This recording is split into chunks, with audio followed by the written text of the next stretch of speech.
Hey, hi, hello, welcome or welcome back to my channel. My name is Jess, and here's my mess of shelves. But today I want to talk about obviously the book that I recently finished, which was, well, there's many editions up here.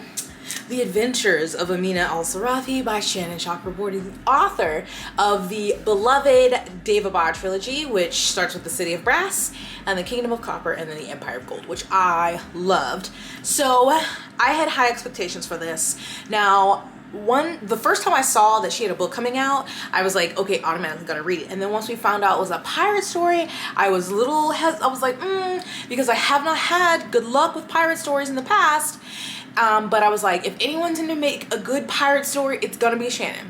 And I won't keep you hanging. Spoiler alert, I love this. I'm gonna put this down now and put up a virtual one. But so, no spoilers, of course, but just my general thoughts on this book, because I obviously don't read a lot to do wrap-ups, so I just kind of just want to talk about the books that are really good or really bad. You know what I'm saying?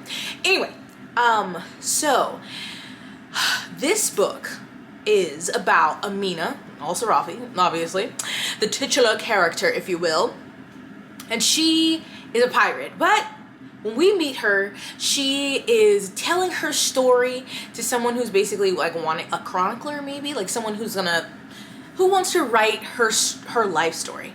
But at the start of this story, at least, she has been retired for 10 years. So she and her crew, she gave her ship to someone else. You know, they've all parted ways. Some are raising kids and have a family, and some are still on the seas. Some are doing something else. You know, they're all in different parts of the area, the world, whatever.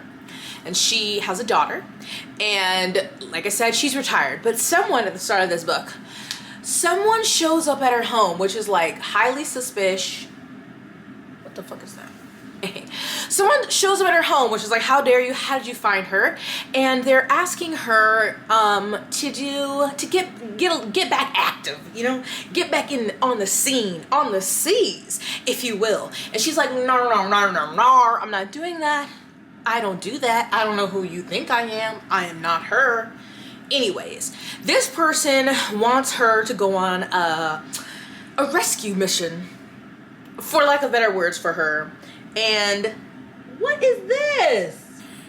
And obviously, it's not a spoiler that she ends up going, but if you read it, or if you do read it, you'll obviously figure out what she's doing and why. And so, she gets reunited with the crew, and I, love those kind of the old get the gang back together, mixed with, because basically get the gang back together is just found family, but they've been apart for a while, but now the found family's coming back together. Oh, found family is like my favorite trope ever. So getting the found family back together, sorry, tears, my soul, weepy, weary, happy, with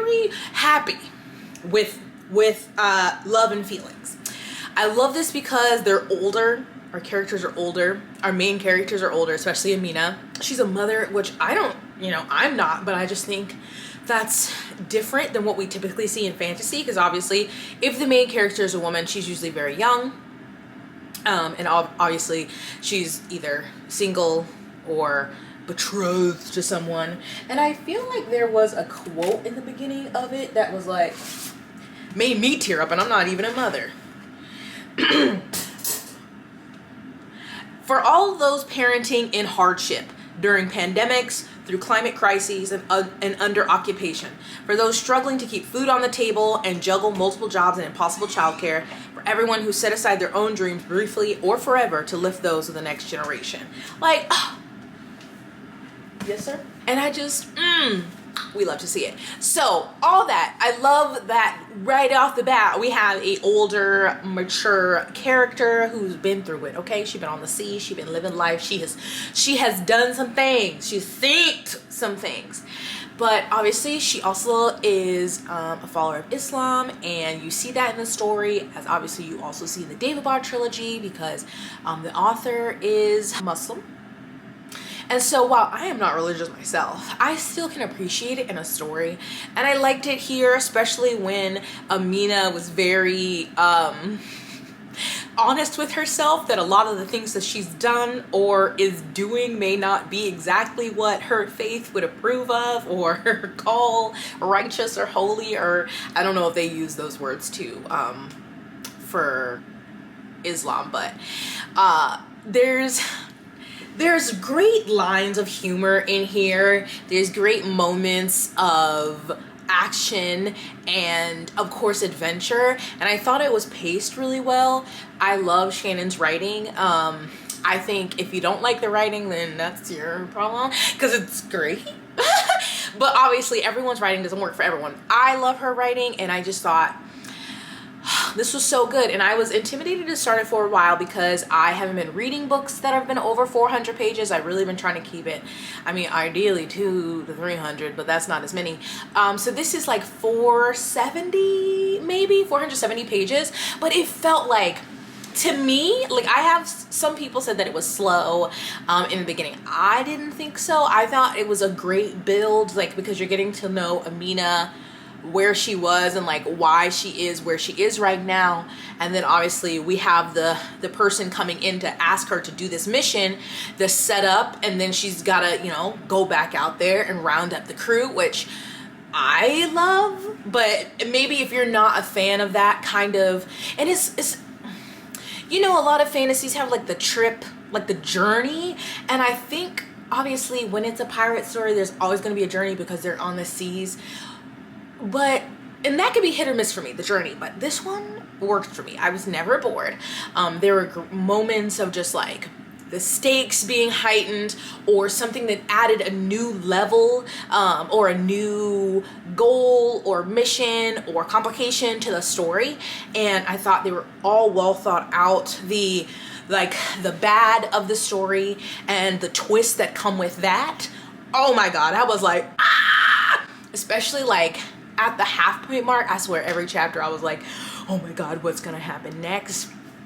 The magic, very interesting, because really Amina, they don't really have magic, but there's magic in the world, and some of the people that she come across have magic, and they have to reckon with that because those people are not necessarily using magic in a positive way, or, you know, for good. Obviously they're probably using it for, you know, selfish reasons.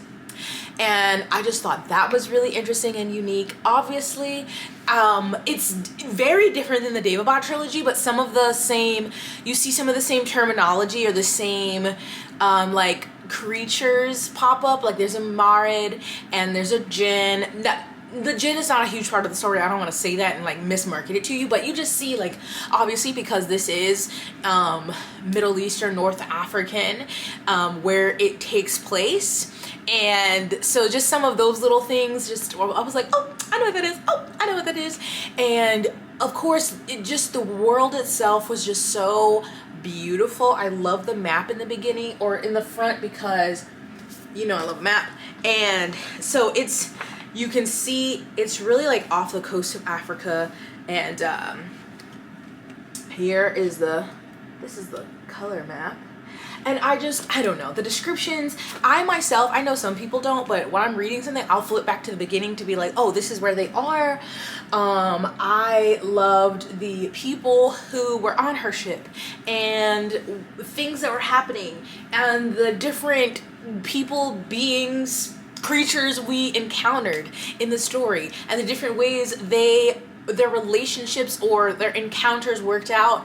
I love that Amina is not like petite. She's like a tall, broad-shouldered, strong-ass woman, and she can kick ass. I fucking love that. But then she also still was like, okay, you know, I like a man's, but she don't need no man's, and we love to see it.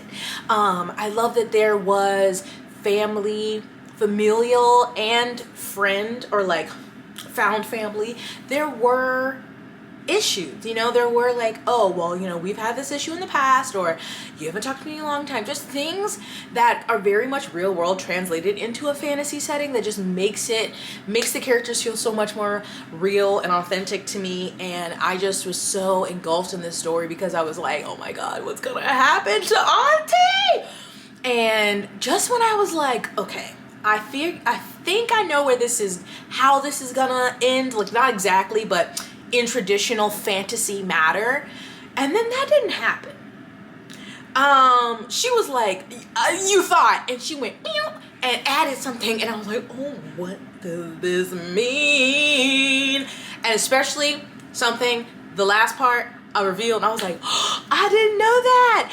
And I think I said before that there's all obviously there's religion included. This is like, I don't know what time of the world this was set in. Okay, this says it takes place, the Latin Christians of Western Europe are referred to as Franks, and the Byzantines as the Rum. Okay, 12th century, largely Islamicate societies of the northwestern Indian Ocean. So 12th century.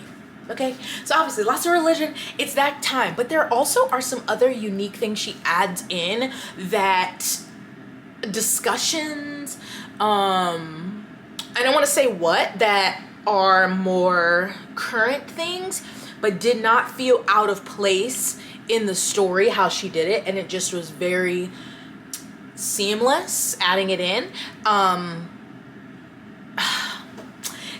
I don't know what else I could tell you without telling you about the story, but anyway, I'm tired of saying I don't know, because I do know, and I know this book was amazing, and I cannot wait for the next one. If Goodreads is correct, it's supposed to be a trilogy, and I'm so hyped because of what you learn towards the end of the book, of course, and how it will set up the remaining books. And I just think it's a really great combination of taking, like I said, real world, like human problems, and adding them to a fantastical setting, and then adding in that magic and the religion and the, you know, pirates and all of these, like, you know, fantasy tropes. It's just such a good, it's like PB&J, a perfect mashup. I don't know if that really told you enough about the story. Great characters, great villain, creatures, mythical creatures, great writing, great plot, great pacing, great twist. It's a 5 for me. I mean, sure, a 4.5. I don't know. No, I'm just a 5. I don't know what flaw you can find in it. Maybe you just didn't like her writing, or maybe you didn't like Amina, but I don't know what else would be wrong with it, because it was wonderful. It was excellent. I loved it. It had me stressed, pressed, looking to the left and the right to make sure everybody was all right. Just kidding. So yeah, have you read it, or are you encouraged now to read it? And dear Shannon, I would like the second one now, please. Just kidding. Is it ready? I will take it. I haven't seen anything about it, or like a title or art. Are we getting it next year? Do we have to wait till, I can't wait till, I don't want to think about it. Anyway, there's my non-spoiler mumble jumble, my word vomit review of The Adventures of Amina Al-Sirafi by Shannon Chakraborty. Tell me your thoughts down below. Please be cautious of spoilers. Stay blessed, hydrated, moisturized, and sunscreen. I'll see you in the next one. Bye.